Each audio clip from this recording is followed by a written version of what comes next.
नमस्कार दोस्तों, all India anganwadi news channel की आज शाम की सच्ची खबरों में आप सब आंगनबाड़ी सेविका सहायिका मिनी और सभी भाई बहनों का स्वागत है। वीडियो को पूरा जरूर देख करके जाना। दिखाएंगे आपको किन किन राज्यों से हम क्या बड़ी खबरें आज शाम के इस वीडियो में लेकर के आए हैं। पसंद जरूर आएगा, लाइक भी कर देना और अगर आप जुड़े नहीं हो हमारे चैनल से तो सब्सक्राइब करके बेल जरूर दबा लेना। सबसे पहले एक बड़ी खबर बता दूं कि जरूरतमंदों को सरकार देगी राशन व भरण पोषण का भत्ता। यह भी खबर छपी है उत्तर प्रदेश के लखनऊ से। यहां पर आपको बता दें, श्रमिकों को, गरीबों को इनका भरण पोषण हमारी जिम्मेदारी है। योगी सरकार ने कहा है, अधिकारियों को सीएम का आदेश दिया गया है कि अपडेट करें सूची और एक भी पात्र ना रहे वंचित। तो जो राशन वासन है वो सबको मिलेगा। तो अभी आपको बता दें कि कोरोना के बढ़ते फैलाव के बीच में उत्तर प्रदेश सरकार गरीबों, असहायों और श्रमिकों की मदद करेगी। सीएम योगी आदित्यनाथ ने कहा है कि इस वर्ष भी सभी श्रमिक गरीब परिवार को वित्तीय सहायता और राशन प्रदान किया जाएगा। इस बीच मुख्यमंत्री ने अधिकारियों को निर्देश दिए कि भरण पोषण भत्ता के पात्र लोगों की जो सूची है उसको अपडेट कर लो। यानी अगर किसी के नाम रह गए हैं तो उनको भी शामिल कर लो।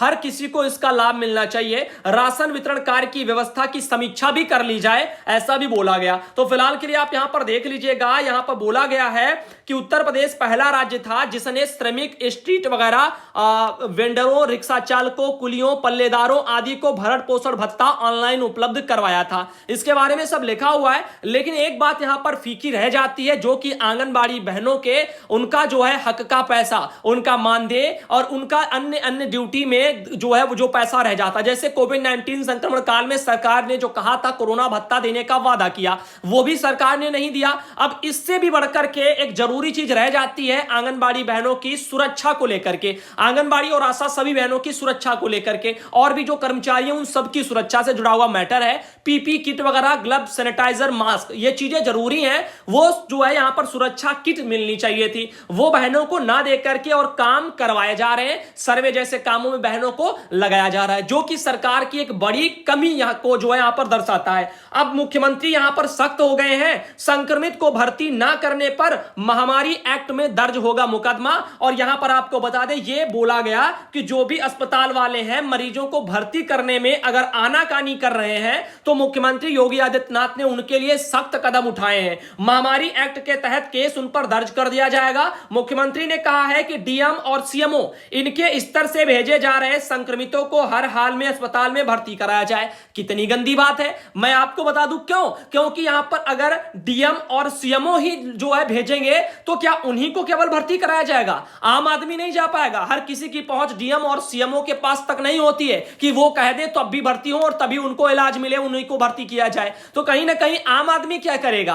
तो ये चीजें हैं, कुछ थोड़ा ध्यान दीजिएगा। अस्पताल भर्ती करने में हीला हवाली करें तो उसके खिलाफ महामारी एक्ट के तहत मुकदमा दर्ज हो, सख्त कार्रवाई भी की जाए। सरकार ने आखिर डीएम और सीएमओ पर फोकस क्यों किया, इसका मैं कारण आपको बता रहा हूं। क्योंकि अभी मीडिया, सोशल मीडिया में काफी वो पोस्टें वायरल हो जाती हैं जिसमें कोई बड़ा अधिकारी, नेता, कर्मचारी जो कहता है, जैसे सीएमओ बोल दे या डीएम बोल दे कि हमारे यहां पर जो है हमारे लोगों को कहने के बावजूद भी लोगों को भर्ती ना किया जाए। तो इससे क्या होगा, अधिकारियों के जो है यहां पर आदेश की अवहेलना हो रही है। दूसरी बात ये कि ये प्रशासन में दर्शाता है कि कितनी जो है लापरवाही भी बरती जा रही है। तो कहीं ना कहीं चीजों को देखिए, लक्षण मिलते इलाज वगैरह भी होगा, ऐसा करके ये बोला जा रहा है। फिलहाल के दवाइयां भी शुरू कर दी गई, इसमें बोला जा रहा है, यही सब लिखा है और रिपोर्ट में। इसके अलावा आपको बताना चाहेंगे यहां पर और भी चीजें हैं। एक और खबर दिखा दें, झारखंड के जमशेदपुर से आ रही है। पोषाहार राशि भी नहीं है, मानदेय भी नहीं है, तो कैसे चलाएं बेचारी आंगनबाड़ी बहनें अपने केंद्रों को।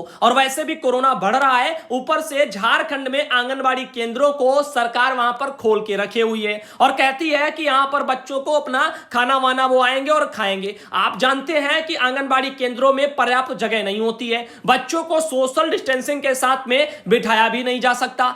अगर जा भी सकता है तब भी बच्चे अगर एक साथ आएंगे संक्रमण का खतरा बना रहेगा। क्योंकि आंगनबाड़ी केंद्रों पर पीपी जो है यहां पर ग्लव, सैनिटाइजर, मास्क, इन चीजों को तो भेजा नहीं गया है। तो जाहिर सी बात है सैनिटाइजेशन के काम भी नहीं होते हैं। तो ये सब चीजें हैं, इनको सोचिए। छुट्टी हो जानी चाहिए थी, पता नहीं झारखंड में क्या चल रहा है। बहनें को मानदेय भी नहीं मिला, ये भी समस्या है। फ्रंट लाइन वर्कर आंगनबाड़ी बहनें, अगर इनको ही इनकी मेहनत का पैसा नहीं मिलेगा तो इनका भी भरण पोषण इनके परिवार का कैसे होगा? सरकार जो ये देती है वो 5, 6, 7 हजार ऐसे ही देती है। किसी राज्य में 5,000, किसी राज्य में 7,000, किसी राज्य में जो है 8,000। अब आप बताओ इसमें कैसे खर्चा वर्चा बहनों का चलेगा। तो कहीं ना कहीं इनके मोबाइल का पैसा भी बहनों की जेब से जा रहा है और भी अन्य मद में पैसे विभागीय कामों में ही लगा लिए जाते हैं और पैसा मानदेय इनका समय से आता नहीं है। जैसे उत्तर प्रदेश के अलीगढ़ में देखिए खबर आई, कोरोना काल में इस महिला अधिकारी ने जान पर खेल करके निभाई अपनी जिम्मेदारी। अलीगढ़ न्यूज से यह खबर छपी है। कोई अधिकारी महोदय होंगी, अच्छी बात है, बहुत बहुत धन्यवाद, आपने जो है इन चीजों को आगे किया, अपनी जिम्मेदारी को निभाया। अब इनके अलावा सिर्फ मान लीजिए यही तो बहन नहीं है जो जिम्मेदारी निभा रही हैं, इनके अलावा छोटे छोटे कर्मचारी भी जिम्मेदारी बेचारे निभा रहे हैं और वो बिना पैसों के निभा रहे हैं, यानी अल्प मानदेय पर निभा रहे हैं। उनको ना सुरक्षा है, ना किट है, ना कुछ है, ना उनका ढंग का मानदेय है जो खुद की सुरक्षा के लिए वो स्वयं कुछ चीजें खरीद लें, चाहे मास्क, ग्लव, सैनिटाइजर, अन्य चीजों को लेकर के। अब बड़े अधिकारी अगर कोई होंगे, पैसा होगा तो वो अपनी सुरक्षा को लेकर के भी कम से कम अपने मानदेय या वेतन से ही पैसे खर्च कर सकते हैं। तो यहां पर चलो उनके पास ऑप्शन है, लेकिन गरीब लोगों के पास ऑप्शन कहां से है? कर्मचारी के पास में उनकी मेहनत का ही पैसा सरकारें और विभाग वाले समय से भेज नहीं रहे हैं। 4-4, 5-5 महीने से, 7-7 महीने से लोगों को काफी राज्यों में पैसा नहीं दिया गया है। अब बताओ 4-5 हजार कमाने वाली बहनें, उनको जब पैसे ना मिले तो फिर वो अपनी जिम्मेदारियों को और कितना अच्छे से आखिर निभाएं। एक तो पैसा नहीं, ऊपर से उधार मांग करके मोबाइल में रिचार्ज कराएं और फिर गतिविधियों को सारी करें। और जो इन चीजों को लेकर के बहुत ज्यादा शोषण भी हो रहा है, इन महिलाओं की तरफ भी थोड़ा ध्यान दीजिए जो छोटे कर्मचारी हैं। उत्तर प्रदेश के जौनपुर से एक खबर आई है, जागरण वालों ने यह खबर निकाली कि 88 लाख, आप देखिएगा कितने, 88 लाख से मॉडल बनाए जाएंगे आंगनबाड़ी केंद्र, यानी 88 लाख रुपए की लागत से 11 आंगनबाड़ी केंद्र हैं जो यहां पर मॉडल आंगनबाड़ी केंद्र बनाए जाएंगे। 8-8 लाख रुपए की लागत से केंद्र तैयार हो जाएंगे। तो आपको बता दें एक आंगनबाड़ी केंद्र को मॉडल बनाने के लिए 8 लाख रुपए का खर्चा आ रहा है। और ये जो खबर है उत्तर प्रदेश के जौनपुर से आई, जागरण वालों में खबर निकली है। अच्छी बात है, सारी सुविधाएं दे दी जाए, बहुत अच्छा रहेगा, लेकिन हमारी सरकार एक चीज को बिल्कुल ना भूले, काफी आंगनबाड़ी केंद्र हैं जो किराए पर चल रहे हैं, जो कि सरकार की प्रथम जो है दृष्टिया कर्तव्य यही बनता है कि सबसे पहले उन जो है प्राइवेट वाले जो भवन हैं अपने, उनको सरकारी भवनों में तब्दील किया जाए, यानी जो किराए पर वाले भवन हैं उनके लिए सरकारी भवन बनवाए जाएं, जो कि बहुत जरूरी है क्योंकि सरकार विभाग की तरफ से पैसा बहनों को भवन किराए का नहीं भेजा जा रहा। मध्य प्रदेश के जिला सियोनी से खबर आई है, रंजना बहन है, उनके द्वारा एक वीडियो भेजा गया। ये कुछ बहनें हैं मध्य प्रदेश में, उन्होंने कुछ वीडियो बनाया है। इस वीडियो को कल सुधांशु पटेल चैनल पर हम दोपहर 12 बजे ला रहे हैं। अगली खबर आपको बता दें, एक मैटर और आया, ये देखिए यहां पर ये कुछ जो है कार्टून टाइप के, इनको गत्ता बोलो या कुछ भी आप पैकेजिंग बोल लीजिएगा, बड़े पैक जो है गत्ते में पैक करके ये तेल वगैरह आया हुआ है उत्तर प्रदेश में। तो यहां पर बहन है, उनका ये सब कहना है कि आप देखिए पैकेजिंग भी खुली हुई है और यहां पर कुछ चीजें हैं, शायद इनमें से 3 पैकेट वगैरह उनका कहना है कि यहां पर शायद खाली भी हैं। तो आप देख लीजिएगा, ऐसे यहां पर लापरवाही हो रही है। एक तो ऐसा लग रहा है सब इसमें से ऑयल बह गया है और उसके बावजूद इसमें पैकेजिंग खुली है, जो कि ये दर्शाती है कहीं ना कहीं इसमें कम होगा। और वैसे भी जो है मानक के अनुसार बहनों को जब मिलता नहीं है तो संशय और बढ़ जाता है, और आखिर मानक के अनुसार सरकार विभाग क्यों नहीं दे रहा? अगर लाभार्थी हैं, अगर फीडिंग जितनी है तो उतनों का आना चाहिए। काफी जगह आता तो है, लेकिन विभागीय अधिकारी भी जो है भ्रष्टाचारी में जहां के होते हैं वो गड़बड़ कर देते हैं। वरना काफी जगह ऐसी भी सुपरवाइजर बहनें हैं जो एक जो है यहां पर पैकेट तक अपनी जेब में नहीं रखती, ना ही इन गंदे कामों में आंगनबाड़ी बहनों को करने के लिए सपोर्ट करती, ना ही जो है समूह वालों को उसमें उसका जो लूट खसूट मचाने के लिए भी उनको मौका देती हैं। यानी साफ सुथरे काम कर रही हैं, ऐसी भी काफी मैं सुपरवाइजरों को जानता हूं। तो फिलहाल के लिए आपको बता दूं, ये सभी लोग अपनी अपनी जिम्मेदारी अगर निभाएं तो आंगनबाड़ी बहनों के ऊपर जो राशन वाला काम है इसमें उनको थोड़ा मानसिक तनाव से मुक्ति मिल जाए। अब आप यहां पर देखिए बड़ा गांव में एक खबर आई है कि रोहानी थाने की सत्ती जो है चौरास चौकी एक है, गोड़वा वगैरह में रूटीन जो है टीकाकरण के दौरान एएनएम पुष्पा देवी, आशा संगनी संगीता देवी चौहान, इनके साथ अभद्रता का मामला सामने आया है। आशा ने पुलिस को तहरीर भी इसकी दे दी, आप यहां पर देख लीजिएगा। टीकाकरण सेंटर पर अचानक धावा लोगों ने बोल दिया और ये सब चीजें हो गई, गाली वगैरह भी लोगों ने दी है, हाथ पकड़ के अभद्रता भी की गई है। अब बताओ ऐसे ऐसे काम हो रहे हैं महिलाओं के साथ में। अब आप बताओ महिलाओं का सशक्तिकरण तो दूर की बातें हैं, महिलाएं सुरक्षित नहीं है। अब किस लिए? क्योंकि उत्तर प्रदेश सरकार ने राशन वितरण की जो प्रक्रिया नहीं लाए हैं, इसमें अधिकारियों के लेवल से कमियां आ रही हैं। बहनें अगर शिकायत करती हैं तो जो विभागीय अधिकारी हैं वो उदासीन बने हुए हैं और इन जो है दिक्कतों को लेकर के कोई भी जो है यहां पर समझौते नहीं कराते हैं, मीटिंग नहीं कराते हैं और ना ही उनको उचित जो है आदेश वगैरह निर्गत करते हैं कि समूह वाले आए अपनी जिम्मेदारियों को पूरा निभाएं। अब देखिए एक मैटर आया था और यहां पर इलेक्शन वगैरह से जुड़ा हुआ है मुद्दा। बहन ने कहा कि इनको जो है इलेक्शन वगैरह लड़ने से पहले इस्तीफा देने के लिए बोला जा रहा, जबकि आपको पता है 29 जनवरी को उत्तर प्रदेश में ये एस राधा चौहान जी हैं अपर मुख्य सचिव, उन्होंने लेटर निकाला था आंगनबाड़ी भर्ती चयन प्रक्रिया का, जिसमें साफ साफ जिक्र हुआ था अभी जो जनवरी में ही 29 को कि आंगनबाड़ी बहनें चुनाव लड़ सकती हैं, इस्तीफा देने की जरूरत नहीं है। जैसे ही वो किसी जो है यहां पर मान लीजिएगा चुनाव जीत जाती है, उसके बाद में अपना पद संभालती हैं प्रधानी वाला, तो आपको बता दें उनकी मानदेय सेवाएं स्वतः ही समाप्त होंगी, अलग से इस्तीफा देने की जरूरत नहीं है। लेकिन फिर भी हमारे विभागीय अधिकारी क्या कह रहे हैं, इलेक्शन वगैरह लड़ने को लेकर के वो मना कर रहे हैं, और उनका मना करना इसलिए वो कह रहे हैं, मैं इसका भी आपको तोड़ बता दूं, क्योंकि निर्वाचन आयोग ने ही मना कर दिया। विभाग, हमारे बाल विकास विभाग ने आदेश में कहा कि आप लड़ सकते हैं, इस्तीफा देने की जरूरत नहीं, लेकिन निर्वाचन आयोग ने साफ तौर पर मना कर दिया कि आंगनबाड़ी चुनाव नहीं लड़ेंगी। अब भैया एक बात बताएं, निर्वाचन आयोग से अगर आपको सवाल चाहिए तो या तो आंगनबाड़ी बहनों आप कोर्ट जाओ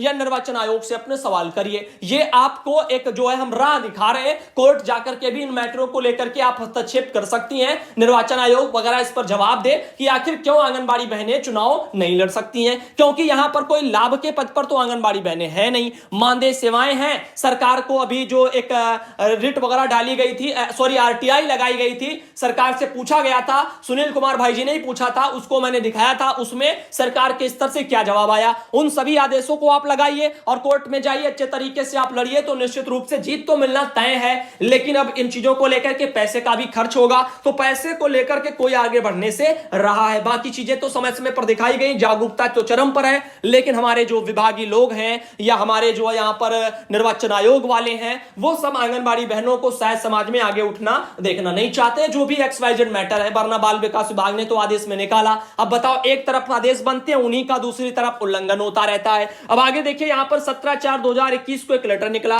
प्रिय सुधांशु भैया जी नमस्ते, मैं जिला लखीमपुर खीरी ब्लॉक वगैरह पलिया से आंगनबाड़ी हूं। मेरी पंचायत चुनाव में मितौली वगैरह ब्लॉक में ड्यूटी लगी है। मेरा पैर फ्रैक्चर होने से प्लास्टर चढ़ा हुआ है, मैं चलने फिरने में असमर्थ हूं। मेरे पति जिला निर्वाचन अधिकारी सीडीपीओ को कलेक्ट्रेट में एप्लीकेशन वगैरह ड्यूटी कटवाने के लिए लगाई, लेकिन अभी तक कोई मैसेज नहीं आया। सुधांशु भैया आगे मैं क्या करूं? तो बहन आपको बता दें, जब आपके वहां चुनाव होगा, जब आपके वहां चुनाव होगा उससे पहले एक दिन पहले जब आप जाती हैं रवानगी स्थल पर, तो वहां पर ड्यूटी काटी जाती है, आरओ बैठे होते हैं, वो ड्यूटी काटते हैं। आप चाहना तो अपना वहां पर एक दिन जाना जरूर पड़ेगा, लेकिन आपकी ड्यूटी वहां पर जरूर कट जाएगी, मुझे पूरी उम्मीद है, क्योंकि काफी लोगों की मैंने कटते हुए खुद ही अपने आंखों से देखी है। फिलहाल के लिए रिजर्व में जो है लोगों की भी लग जाती है, तो वो लोग की लगा दी जाती है, किसी को दिक्कत होती है तो उनकी हटा दी जाती है। अब आगे देखिए यहां पर श्रीमान जिलाधिकारी महोदय, ये लखीमपुर खीरी को ये बहन ने लिख करके भी भेजा था। ये देखिए, प्राथमिक आंगनबाड़ी कार्यकर्ती केंद्र धानापुर में आंगनबाड़ी के जो है के पद पर कार्यरत है।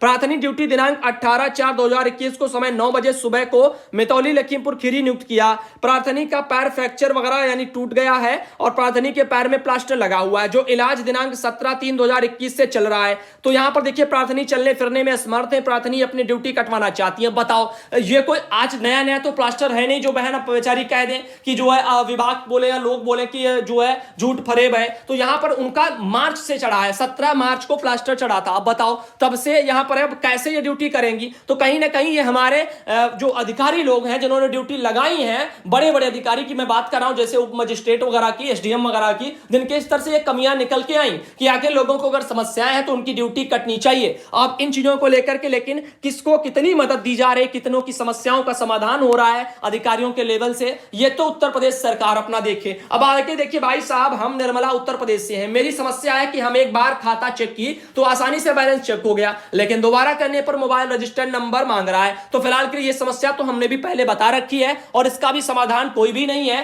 फिलहाल के लिए इंतजार करिए, आगे देखो क्या होता है। बाकी पैसे के बारे में जैसे ही आएगा तो मैसेज जो इनके फोनों पर ओटीपी वो वाला मोबाइल वाला सिस्टम है ना, तो वो आ जाएगा जब सक्सेस होगा। ठीक है, अब आगे चलते एक मैटर आपको बता दें, संगीता दीदी हैं, उनके द्वारा मैसेज आया, भैया ये जो हम आंगनबाड़ी कार्यकर्ती हैं ड्यूटी रोज आती हैं, इसमें हम कोरोना पेशेंट के घर जाती हैं, इसके लिए हमें कोई सुरक्षा किट, न मास्क, न सैनिटाइजर, कुछ भी नहीं दिया जाता। 15 से 20 घरों का सर्वे हमें डेली करना होता है। अब बताओ कुछ हो जाता है बहनों को तो कौन जिम्मेदार होगा? तो इन चीजों को लेकर के बहनें कह रही हैं, अधिकारी तो हमारे बोल देते हैं ऑफिस में बैठ करके कि यहां पर जो है बस ड्यूटी पर जाओ, ये करो वो करो, लेकिन जब कल को वो बहनें दिक्कत होती है तो उनको एक बेड भी ये लोग मुहैया नहीं करवा पाते, सब पल्लू झाड़ लेते हैं और दूर बैठे रहते हैं और ये भी दिखा देते हैं कि ड्यूटी भी नहीं थी। अब ऐसे में अपना तो दूर चले जाते, क्योंकि पिछले बारी आप लोगों ने देखा काफी आंगनबाड़ी बहनों ने अपना कोरोना के कारण जान गंवाई थी। अब आगे चलते हैं, निदेशालय से एक लेटर ये आया, उत्तराखंड से है, मेरे पास देहरादून से लेटर आया है, 16 अप्रैल को यह जारी हुआ, समस्त जिला कार्यक्रम अधिकारी को यह भेजा गया है।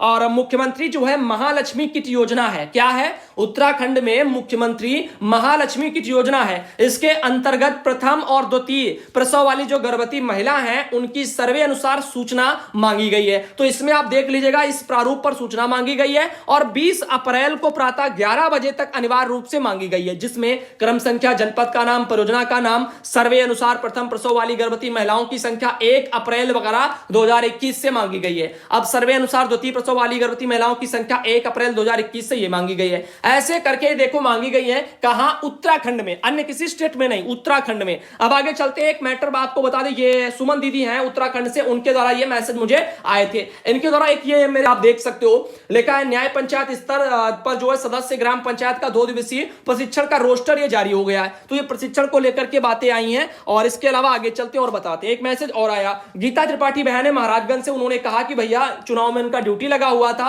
रिजर्व वगैरह में बहन का ड्यूटी लगा था और वो अपने ड्यूटी पर गई थी और वहां पर उनको कुछ बहनें मिली थी और उन्होंने जो है वहां पर बहनों को बोला चैनल को देखने के लिए, इसके बारे में बहन ने सब लिखा हुआ था, ऑल इंडिया चैनल के बारे में भी जो है बताया, उन्होंने अच्छा लगा और फिर जो है मैंने भी जो है बिना देरी किए ऑल इंडिया चैनल सब्सक्राइब कर दिया। बहुत बहुत धन्यवाद बहन, आपको भी ऐसे सभी बहनें अगर करती रहे तो आप अपने जो है परिवार का जो यहाँ पर सदस्यता है, लोगों की जो अपना परिवार है वो बड़ा होता चला जाएगा और शायद आने वाले समय में लोगों की नजर भी इस पर ज्यादा जाएगी, क्योंकि जितना ज्यादा यहाँ पर एकता होगी, लोग होंगे, उतना ज्यादा इसका असर भी दिखाई देगा। तो हम उम्मीद करते हैं कि सभी भाई बहन अपने अपने वहां आंगनबाड़ी बहनों को भी चैनल से जोड़े और ज्यादा से ज्यादा लोगों को जोड़ने के लिए कहिए। इस बीज का देखो आंगनबाड़ी बहनें क्या करेंगी। अब यहां पर जो वेजिटेबल सीड दिए जा रहे हैं, सब्जियों वाले बीज, उस पर हमारे पास ये मैसेज आया हुआ है, सिद्धार्थ नगर से अमित बख्शी भाई हैं, उनके द्वारा कहा गया कि इस बीज का आंगनबाड़ी बहनें क्या करेंगी, जिन केंद्रों पर जगह ही नहीं है वहां सब्जी की खेती कैसे होगी, जिन केंद्रों पर जगह है वहां भी क्या आंगनबाड़ी बहनें जो है उनके बस की बात है कि खेती कर पाएंगी, कैसे निराई गुड़ाई करेंगी, क्या कुदाल चलाना बहनों के बस की बात है, इसके लिए मजदूरों की आवश्यकता पड़ेगी। दूसरी बात, अगर मजदूरों द्वारा किसी तरह बुआई बहनें वगैरह करवा देती हैं, उसके बाद केंद्र बंद होने के बाद जानवरों और सब्जी वगैरह चोरों की रखवाली कैसे होगी। अमित बख्शी भाई हैं, बिल्कुल सत्य कहा, लेकिन हमारी सरकारें क्या चाहती हैं कि आप जो है इसी 4-5 हजार की नौकरी में जो आपका मानदेय 2-2, 4-4, 6-6 महीना आता नहीं है और ऊपर से उसमें से आधा पैसा विभागीय कामों भी वो ले लेते हैं, जो बचा आधा पैसा वो अब इस तरह से वहां पे बैठे रहिए खटिया डाल करके और वहीं पर सो जाइए, सब्जी उगाइए और वहीं पर आप रहिए, वहीं पर जो यानी खुले में बैठे रहिए और सब्जियों को रखाते रहिए, ये चीजें करिए। क्योंकि एक कुछ समय पहले तो यहां पर मुर्गी वाला भी ऑप्शन किसी अधिकारी ने दे दिया था, समझ में ये नहीं आता था कि क्या सोच रखते हैं, बोल रहे थे कि मुर्गी पालने के लिए दे दीजिए, मुर्गी पालेंगे और अंडे होंगे, वो ताजे ताजे अंडे बच्चों को दिए जाएंगे। पहले बात सोच लीजिएगा ना कि ये क्या चाहते हैं, मतलब इतना तो शोषण अंग्रेजों के जमानों में भी जो है हुआ नहीं था जितना अब ये कराया जा रहा है। अब यहां पर जो हमारे अधिकारी लोग हैं वो पता नहीं किस मानसिक जो है बुद्धि से इन चीजों को निकालते रहते हैं जिनका यहां पर कोई औचित्य नहीं बनता। अब सब्जियों को लेकर के जो चीजें हैं इनको कौन केंद्रों पर रखाएगा, आप खुद सोचिए, पोषण वाटिकाएं जो केंद्र पर बनी है ये चोरों से कौन बचाएगा। अब क्या आंगनबाड़ी बहनें गांव में लड़ाई लड़ती रहे या क्या करती रहे, तो जरा सोचिए। एक मैटर और आया था संजय कुमार भाई, उनके द्वारा आया, प्लीज सर जो है इससे ज्यादा से ज्यादा शेयर करिए। देखो आपने ये ऑडियो तो भेज दिया और ऑडियो वगैरह हम ऐसे पढ़ते नहीं है क्योंकि पता नहीं उसमें क्या है, कहां का मैटर है, जब तक हमारे पास लिखित में इसको लिख करके भी इसके बारे में थोड़ा बहुत आपको बताना चाहिए था। तो कुछ भी भेजें उसके बारे में शॉर्टकट में थोड़ा लिख दें कि आखिर मैटर क्या है, किस मुद्दे पर बात है। भाई नमस्ते, मैं सुनीता देवी आंगनबाड़ी कार्यकर्ता हैदलपुरा माधवगढ़ जालौन से आपसे पूछना चाहती हूं कि अभी हम लोगों ने लाभार्थी फीड किए थे, क्या उन्हीं बच्चों को फिर से वगैरह पोषण ट्रैकर में फीड करना? जी हां, इसीलिए तो सारा मचमच चल रहा है और हमने इन चीजों को कई बार दिखाया, पोषण ट्रैकर पर फीडिंग के बारे में बोला जा रहा है। अब आगे चलते एक और मैटर आया यहां पर चैनल पर बताइएगा, मैंने लिखा है महाराजगंज जिले में भी ये सब चीजें जो है आ गई हैं, तो ये देखो हर जगह आ रहे हैं, कोई दिक्कत वाली बात नहीं है। इनके अलावा ये भी एक मैटर आया था, अलीगंज वगैरह से बहन है किरण देवी, उनके वहां पर भी ये आ गया। एक और मैटर आया लास्ट वाला, इसको भी आप देख के जाइएगा। यूपी की जंग फाइलेरिया के संग, यानी उत्तर प्रदेश में जो जंग है वो फाइलेरिया के संग चलने वाली है। अब इसमें कुछ आवश्यक बिंदु है। 10 का दम ऐसे लिखा, देखते हैं भाई 10 का दम में क्या है। पहला है कि फाइलेरिया बीमारी मच्छर के काटने से फैलती है, ठीक है। दूसरा है मच्छर के अंदर फाइलेरिया रोग के परजीवी पनपते हैं। तीसरा है यह बीमारी प्रायः बचपन में ही प्रारंभ हो जाती है और इसके दुष्परिणाम कई वर्षों बाद देखने को मिलते हैं। शुरुआत में फाइलेरिया बीमारी के कोई लक्षण नहीं दिखते हैं और एक संक्रमित व्यक्ति दूसरे व्यक्ति जो है स्वस्थ व्यक्ति को बिना कोई बाहरी लक्षण दिखे संक्रमित करता रहता है। एक सर्वे में फाइलेरिया प्रभावित जनपदों के 13% स्कूल जाने वाले बच्चों में भी इस रोग का संक्रमण पाया गया है। इससे इन बच्चों को शारीरिक कार्य क्षमता दिन प्रतिदिन कम होती जाती है और बाद में यही बच्चे अक्सर खेल कूद एवं अन्य गतिविधियों में पीछे रह जाते हैं। अगला है चौथा कि फाइलेरिया बीमारी से हाथ पैर स्तन योनि और अंडकोश वगैरह में सूजन पैदा हो जाती है। सूजन के कारण फाइलेरिया प्रभावी जो अंग है वो भारी हो जाता है और विकलांगता जैसी स्थितियां बन जाती हैं और प्रभावित व्यक्ति का जीवन अत्यंत जो है कष्टदायक और कठिन होता है। फाइलेरिया एवं इलाज वगैरह की इसकी बीमारी है। इसमें देखो फाइलेरिया एक ला इलाज बीमारी है, इसका कोई भी सफल इलाज नहीं है। इस बीमारी से बचाव हेतु वर्ष में एक बार दवा खाना जरूरी होता है। तो लिखा है यह दवा प्रत्येक वर्ष सामूहिक दवा सेवन कार्यक्रम के अंतर्गत स्वास्थ्य कर्मी द्वारा घर घर जाकर के मुफ्त खिलाई जाती है। इसके बारे में सब लिखा हुआ है और लिखा है कि ध्यान रहे कि दवा खाने के बाद और स्वास्थ्य कर्मी के सामने ही खानी है। यह दवा 2 वर्ष से कम बच्चों, गर्भवती माताओं और अत्यंत गंभीर बच्चों से पीड़ित लोगों को ही नहीं, यानी इसमें लिखा है यह दवा 2 वर्ष से कम बच्चों, गर्भवती माताओं और अत्यंत गंभीर बीमारी से पीड़ित लोगों को नहीं खानी है। जो लोग उच्च रक्तचाप, मधुमेह जो है अर्थराइटिस वगैरह रोग की जो है यहां पर दवा का सेवन कर रहे हैं वह भी दवा का सेवन अवश्य करें, तो उनको खानी है। अब आगे लिखा है सामान्य लोगों में जिनके जो है शरीर में फाइलेरिया रोग के कीटाणु नहीं है, दवा सेवन से कोई प्रतिकूल प्रभाव नहीं पड़ता है। अब आगे देखिए यहां पर दवा के सेवन से जब शरीर में फाइलेरिया जो है कृमि मरते हैं तो बुखार, खुजली, उल्टी जैसे लक्षण हो सकते हैं जो स्वतः 3-4 घंटे में समाप्त हो जाता है। इस लक्षण के होने पर इसका सामान्य इलाज किया जा सकता है, अतः घबराने वाली जरूरत भी नहीं है। अब लिखा हाइड्रोसील का इलाज संभव है, इसके लिए मुफ्त जो ऑपरेशन की सुविधा सामुदायिक स्वास्थ्य केंद्र के जिला अस्पताल वगैरह में भी उपलब्ध है। 10वां है कि घर के आसपास पानी जमा ना होने दें और सोते समय मच्छरदानी का प्रयोग करें। तो सबसे बेस्ट ऑप्शन यही है। लोशन वोशन काफी लोग लगाते रहते हैं, जबकि लोशन वगैरह हानिकारक होता है बॉडी त्वचा, यानी त्वचा के लिए, आप समझ सकते हैं। अब तो ये चीजें ना लगाओ क्योंकि पता नहीं कंपनियां क्या बना रही हैं और आप क्या जो है बार बार अपने त्वचा में लगाते चले जाते हैं। तो सबसे बेस्ट ऑप्शन है क्या, मच्छरदानी का। बाकी हम किसी चीज की सलाह नहीं देते, ना ही जो आप मोर्टीन वगैरह लोग लगा लेते हैं, अगरबत्तियां लगा लेते हैं, इन सबसे आपको जो है अन्य बीमारियां होंगी, सांस की, इन सब चीजों का जो है यहां पर दिक्कत होना शुरू होगा। तो इससे अच्छा है मच्छरदानी लगा लो, आराम से जो है सोइए। अब आगे देखिए एक और यहां पर मैटर है औषधि सेवन का, ये विवरण आप देख सकते हो यहां पर।